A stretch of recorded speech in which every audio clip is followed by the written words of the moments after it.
Ici Sud Radio. Les Français parlent aux Français. Je n'aime pas la blanquette de veau. Je n'aime pas la blanquette de veau. Sud Radio Berkov dans tous ses états. Dans tous mes états, écoutez, oui, mais ce ne sont pas mes états qui comptent.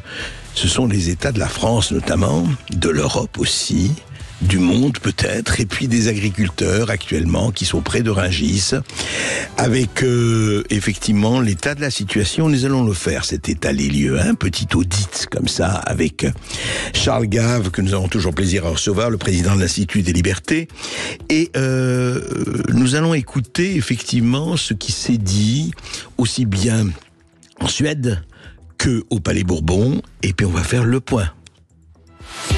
Sud Radio Berkov dans tous ses états. Le fait du jour. Oui, Maurice Chevalier, ça sent si bon la France. Aujourd'hui, ça sent un peu le lisier, quand même. Je ne sais pas si ça sent aussi bon que ça en ce moment, la France, pour des raisons diverses et variées, mais on sent plus, effectivement, certaines effluves que certains parfums. Pourquoi ? On va en parler effectivement avec Charles Gave, mais auparavant justement écouter des extraits de ce qu'a dit Emmanuel Macron, le président de la République, qui était en Suède hier encore, et voici ce qu'il a dit pour expliquer aux Suédois où en était la France. Alors quelques extraits et on va en parler ensemble. Parce que ces dernières années, nous nous sommes profondément rapprochés l'un de l'autre. D'abord, nous, en nous réformant. Et depuis 7 ans, la France a mené un train de réforme en matière économique, fiscale, sociale, pour complètement changer notre paysage entrepreneurial, qui a fait de notre pays, d'abord un champion de l'entrepreneuriat et de la création de start-up, un des champions du financement de l'innovation de ces start-up, le pays le plus attractif d'Europe depuis 4 ans, un pays qui a su commencer à baisser son chômage de masse, qui était l'une des maladies françaises depuis plus de 3 décennies. Nous avons créé plus de 2 millions d'emplois, baissé d'un peu plus de 2 points de chômage, et nous l'avons fait en réduisant nos émissions de CO2. Et au moment où je vous parle, nous sommes passés de 9 à 7% de chômage, qui est encore trop. On va continuer à le baisser par des réformes supplémentaires. Mais nous l'avons fait en doublant notre rythme de baisse d'émissions de CO2. Et l'année dernière, en faisant plus que le doubler encore. 2019 à 2022, on a fait moins 2% par an. 2023, ça a été moins 4,6%. Et donc, il n'y a pas de fatalité, mais nous avons progressivement réformé les choses. Nous avons, vous le savez, nous sommes revenus sur parfois beaucoup de dogmes qui étaient installés et nous avons collectivement contribué à faire de la France un pays à la fois plus attractif, plus moderne, un pays avec de plus grande solidité entrepreneuriale, agricole, industrielle, et quels que soient les défis et les difficultés du moment, de garder le cap justement d'une réforme. Ceci nous a fait converger vers la Suède. Alors Charles Gave, franchement, quand on écoute le président de la République, on se dit mais pourquoi les esprits grincheux en veulent-ils à l'état de la France ? Mais tout a l'air d'aller pour le mieux dans le meilleur des mondes. Alors ce train de réforme qu'on n'a jamais vu, vous n'avez pas entendu siffler le train de réforme ? Non, écoutez, quelle est la vraie maladie de la France ? C'est, mettons, un État un petit peu obèse. Cet État obèse, depuis que le président de la République est là, a pris encore 4 ou 5 points dans le PIB. C'est-à-dire que nous étions à...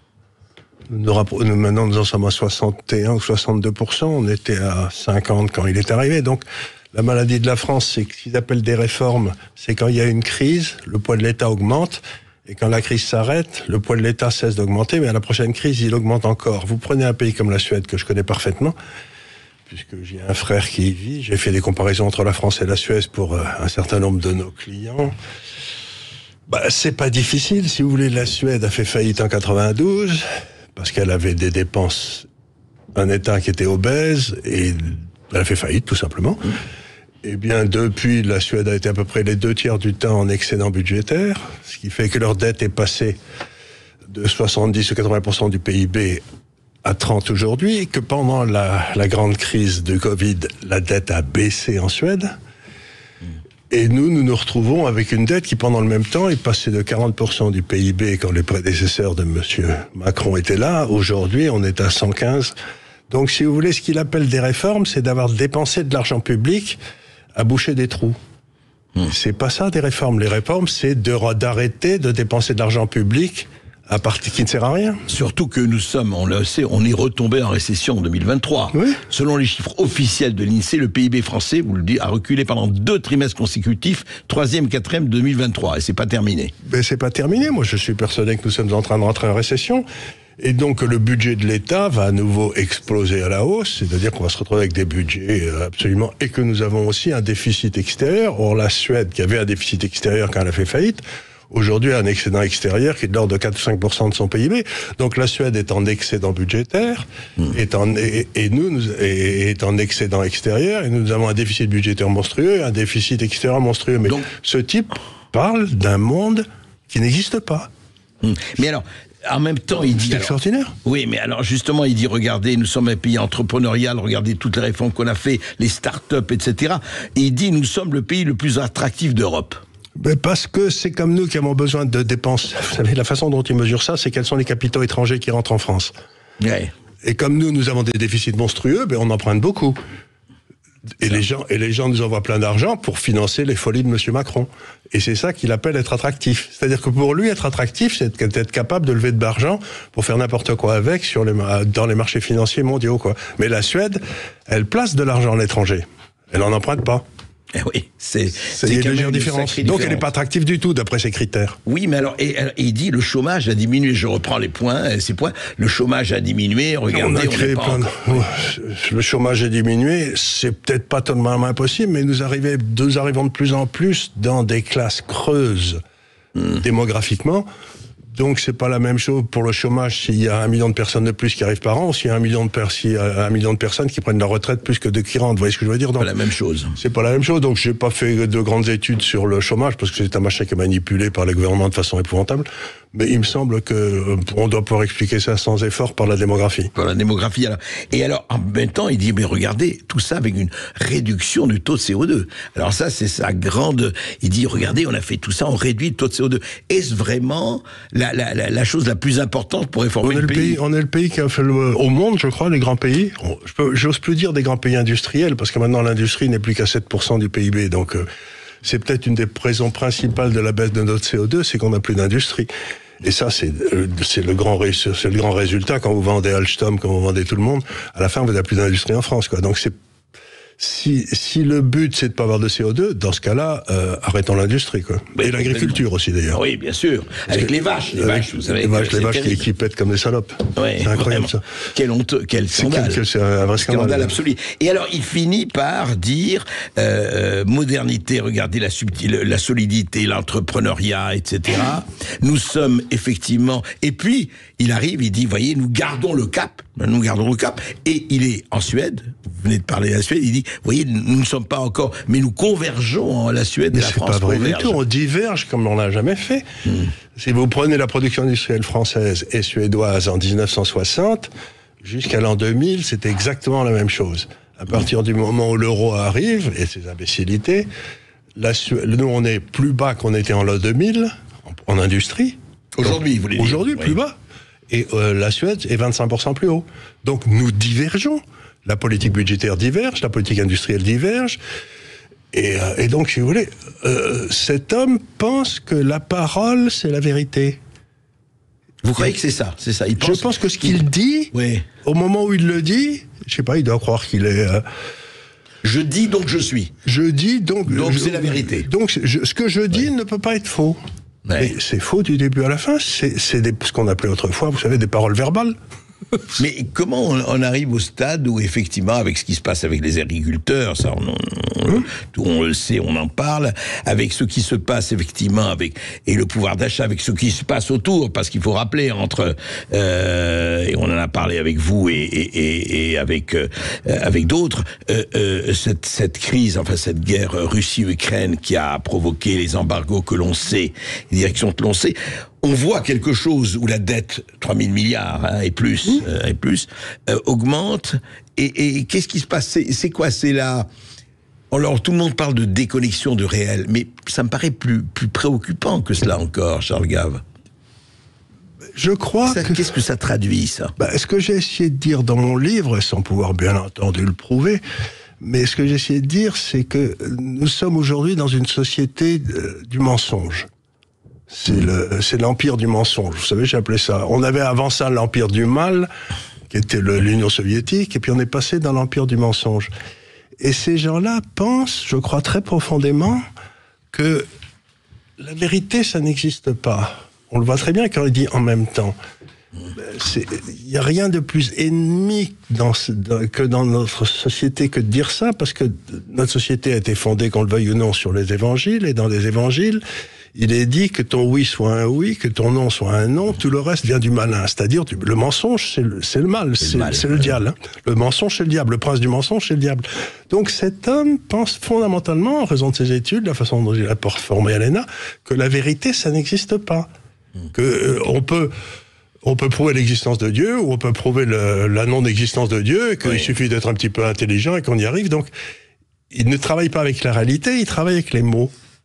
Et je trouve ça extraordinaire, parce qu'on arrive dans un monde qui est complètement irréel, et l'impression que j'ai en regardant la France aujourd'hui, mais pas que la France aussi, les États-Unis aussi par exemple, c'est que il y a toute une partie du personnel politique qui est complètement déconnecté de la réalité. Je me suis laissé dire que quand j'ai lu un livre, quand j'avais 20 ans, sur quand Pétain était parti à Sigmaringen avec ses troupes, vous savez. Oui.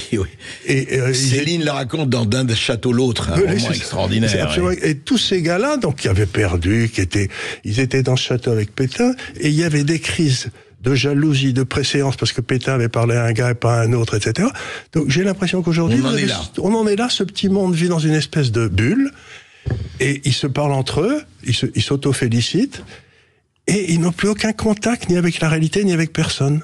Et j'en suis... Vous savez, c'est ce que disait aussi Solzhenitsyn, qui a été un de mes grands hommes quand même. Il disait, ils mentent, ils savent qu'ils mentent, nous savons qu'ils mentent, nous savons qu'ils savent que nous savons, et ils continuent à mentir. Et aujourd'hui, tout le monde sait que ce qu'ils disent n'a aucune importance. Oui, mais en même temps, Charles Gave, alors comment ça va se passer? Écoutez, ici, aux États-Unis, en Russie, en Inde et ailleurs, ici surtout, en ce moment, on le voit sur les autoroutes et ailleurs, le réel frappe à la porte. Le réel, il existe, et donc, ça va continuer, cette espèce de fuite. C'est quoi? C'est une fuite en avant? Non, c'est une refus de prendre en compte la réalité. C'est un petit peu, vous savez, comme quand on avait... la ligne Maginot qui allait empêcher les Allemands de venir. Et puis, manque de peau, ils sont passés en 5 jours en passant par un trou qu'on n'avait pas vu. Bon, pas de peau.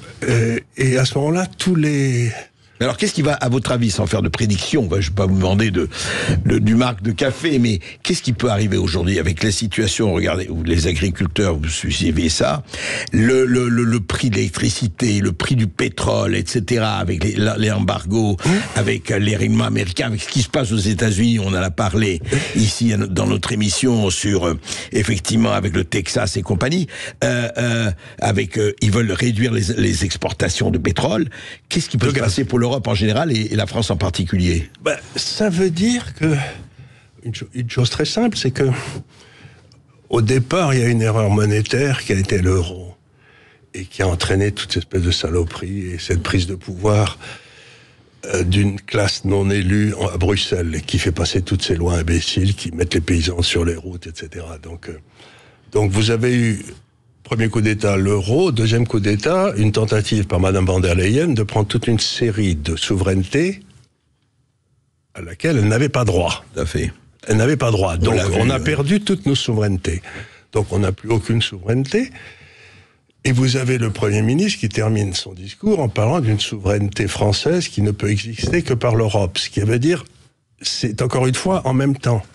La souveraineté, c'est quelque chose qui est indivisible. Ou il y a une souveraineté française, ou il n'y en a pas. Ou il n'y en a pas. Vous savez, c'est comme on ne peut pas être à moitié enceinte, quoi. Ou vous êtes enceinte ou vous l'êtes, quoi. Il n'y a pas à chiquer. Donc, ce que ça veut dire, ça veut dire que, comme souvent dans les périodes tragiques de l'histoire de France, on est en train d'avoir un effondrement de l'État.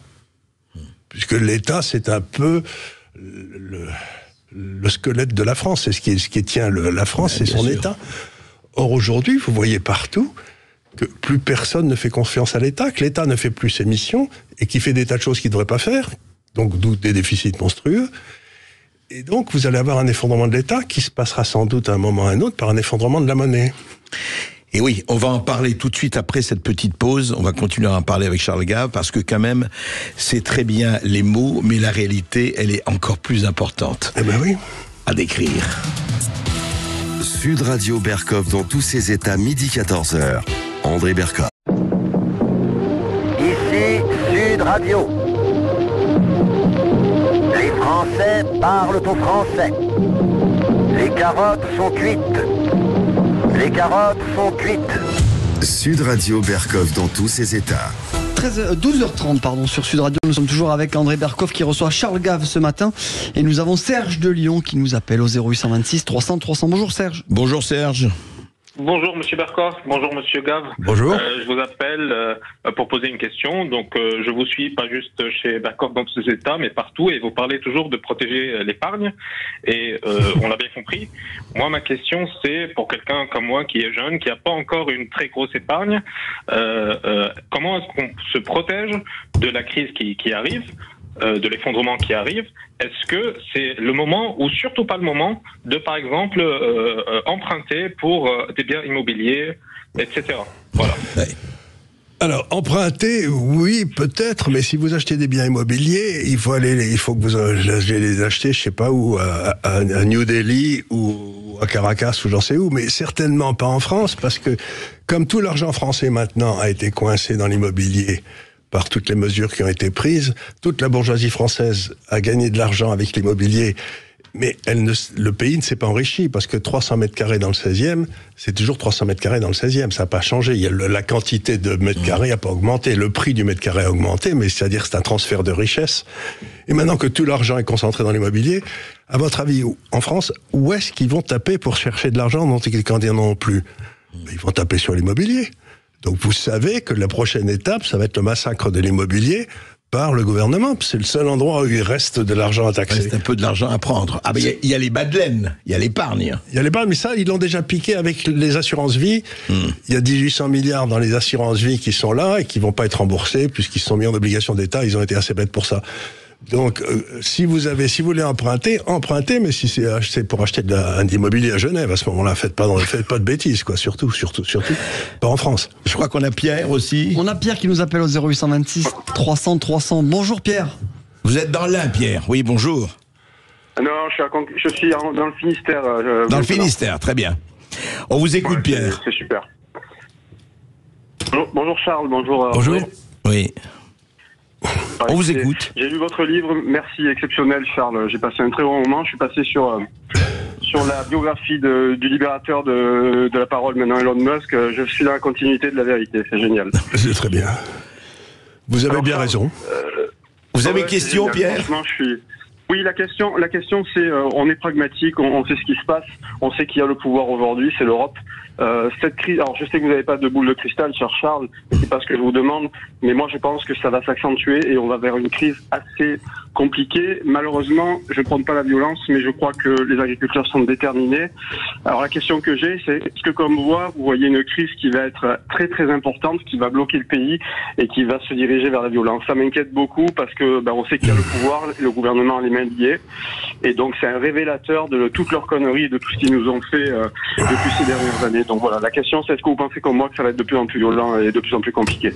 Est-ce que l'Europe va être en jeu, Charles? Oui. L'Europe va être en jeu. La réalité, c'est que le chemin que suit l'Europe, qui est d'une concentration des pouvoirs de plus en plus importants dans une minorité de plus en plus faible, est quelque chose qu'on a essayé en Union soviétique, qu'on a essayé partout, qui ne marche jamais.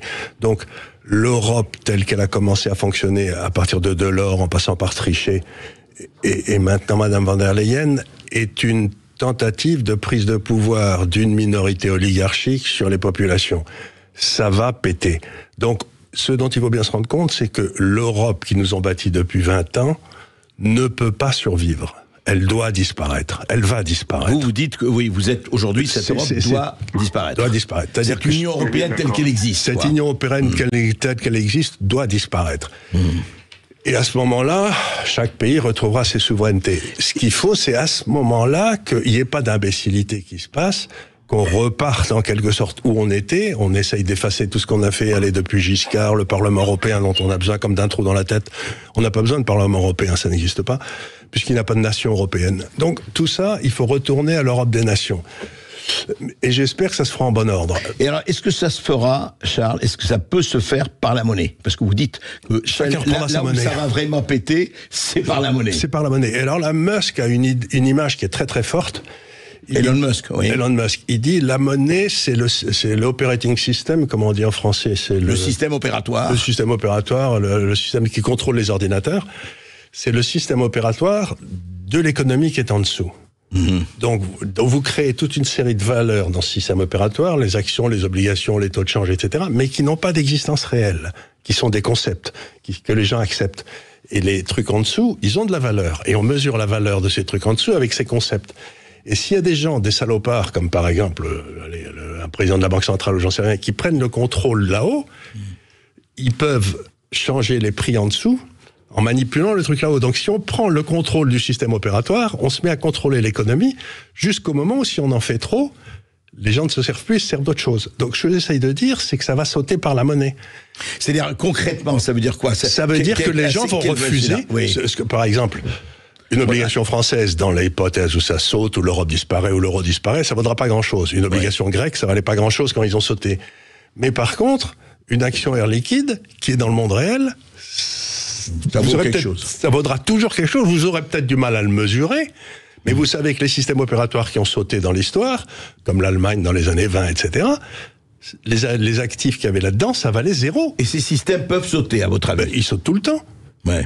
L'histoire du monde, c'est Philippe II fait sauter toutes les banques italiennes avec lui, en Espagne, etc. Donc, aujourd'hui, il y a de telles contradictions dans le système européen que le système opératoire monétaire européen ne peut pas ne pas sauter.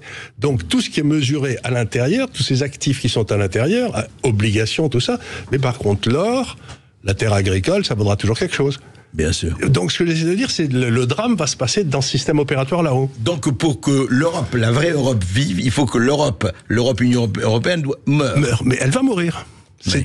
Il est impossible, aujourd'hui, il y a de telles contradictions que c'est pas tenable. Par exemple, à cause de l'imbécilité ukrainienne, le gaz en Europe est à $12, hein. Le gaz aux États-Unis est à 2. La deuxième industrie la plus importante en Allemagne, c'était la chimie. Mais la chimie peut pas opérer avec du 12. Du gaz à $12. Contre 2 là-bas. Toutes les industries allemandes s'en vont aux États-Unis. Toutes les industries chimiques ferment et vont aux États-Unis. Et comme en même temps, ils ont décidé de fermer leurs voitures, leur système de voitures, maintenant, il n'y aura plus que des voitures électriques et toutes les batteries viendront de Chine. Ça veut dire que l'Allemagne se désindustrialise à une allure, si vous voulez. Nous, on a mis 40 ans, ils le feront en 5 ans, quoi. Donc, et la France, alors, qu'est-ce que même chose? On a un coup de peau, la France, on n'a plus d'industrie. Ouais. Il n'y a plus rien à détruire, c'est fait, les gars. Donc on va peut-être repartir de zéro. C'est pour ça que Macron a peut-être raison. Il y a peut-être des petits entrepreneurs qui vont partir, mais ils vont pas repartir avec les machins, les coûts qu'on leur met dessus aujourd'hui. Ça, ils repartiront pas. Ils créeront peut-être une entreprise en France si ça marche. Ils iront immédiatement la coller au Luxembourg où ils feront toutes les ventes extérieures. Parce qu'il n'y a aucune raison d'avoir une entreprise en France aujourd'hui. Votre marge brute d'autofinancement est la moitié de ce qu'elle est ailleurs. Donc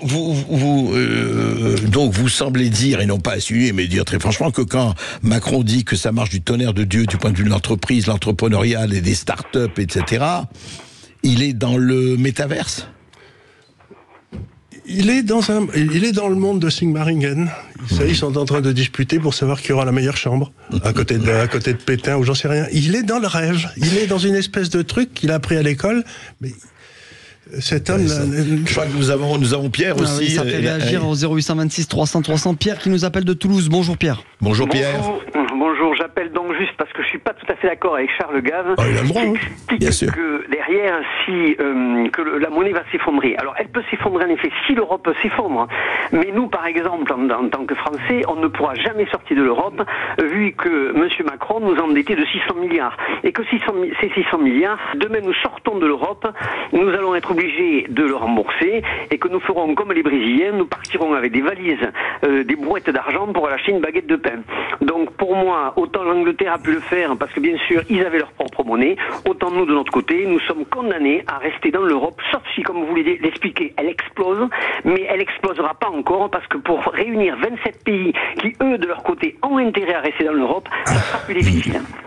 Charles Gave. Alors, ce que vous dites, c'est quelque chose qu'a poussé le gouvernement, mais qui malheureusement n'est pas vrai, ou plutôt heureusement n'est pas vrai. C'est la plus vieille des règles du droit monétaire international, c'est la lex monetae, c'est-à-dire que le pays souverain qu'est la France détermine la monnaie dans laquelle sa dette est. Donc aujourd'hui, la dette est en euros, les 3 000 milliards sont en euros, et comme les prospectus de la dette française disent que la dette est dans la monnaie de l'État souverain français, sans préciser que c'est l'euro. Si demain, un homme d'État arrive et dit la monnaie de l'État souverain français à partir de demain, c'est le franc, la dette sera ipso facto convertie en francs. Et donc, vous avez absolument pas cette histoire de je serai obligé de rembourser en Deutschmark, alors que donc, c'est simplement, ça fait partie de la désinformation de ce gouvernement pour vous dire on peut pas sortir d'Europe. Eh ben, oui, vous aurez une dévaluation telle, c'est ce que je suis en train de vous expliquer, que vous serez obligé de partir avec des brouettes pour aller acheter ne serait-ce que le pain, ou de faire importer des choses. Vous savez peut-être que l'Italie les dévaluera plus que nous, donc on pourra acheter pas cher en Italie, etc. Mais de toute façon, ça fait 40 ans, depuis qu'on a fixé le taux de change vis-à-vis de l'Allemagne, avec cet animal de tricher, que les fonctionnaires français vivent avec une monnaie qui est surcotée, donc ils vivent très bien, tandis que les entrepreneurs, eux, ils se font massacrer parce qu'ils sont pas compétitifs. Donc vous allez avoir un moment maintenant dans les 10 ans qui viennent où l'entrepreneur va s'enrichir comme un fou, parce que d'un seul coup, il travaillera à partir d'une monnaie très basse, et le fonctionnaire, il pourra acheter sa baguette de pain avec son salaire annuel. Eh ben c'est très bien, c'est comme ça que ça doit être, sinon on s'en sortira pas. Voilà, c'est une discussion en tout cas qu'on pourra avoir longtemps et en tout cas c'est une discussion très intéressante.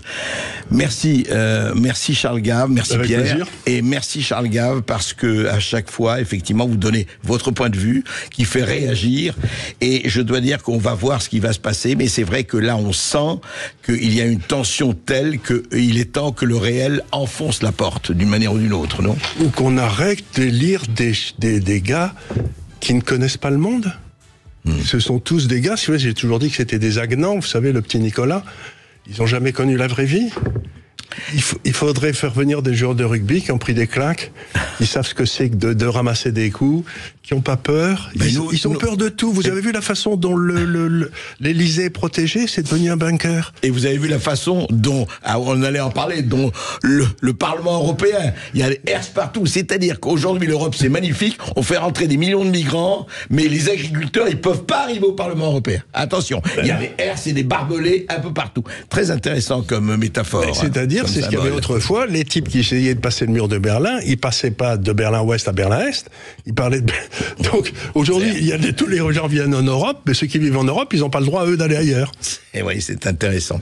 Merci encore et à très vite. Merci d'avoir été avec nous. On va se retrouver dans un instant pour les perlus et les bravos d'André Berkoff. Et puis vous, si vous aurez la parole, 0826 300 300, vous nous appelez, vous réagissez, vous posez vos questions évidemment et vous nous suivez sur les réseaux sociaux de Sud Radio et sur sudradio.fr. À tout de suite. Sud Radio Berkoff dans tous ses états. Appelez maintenant pour réagir 0826 300 300.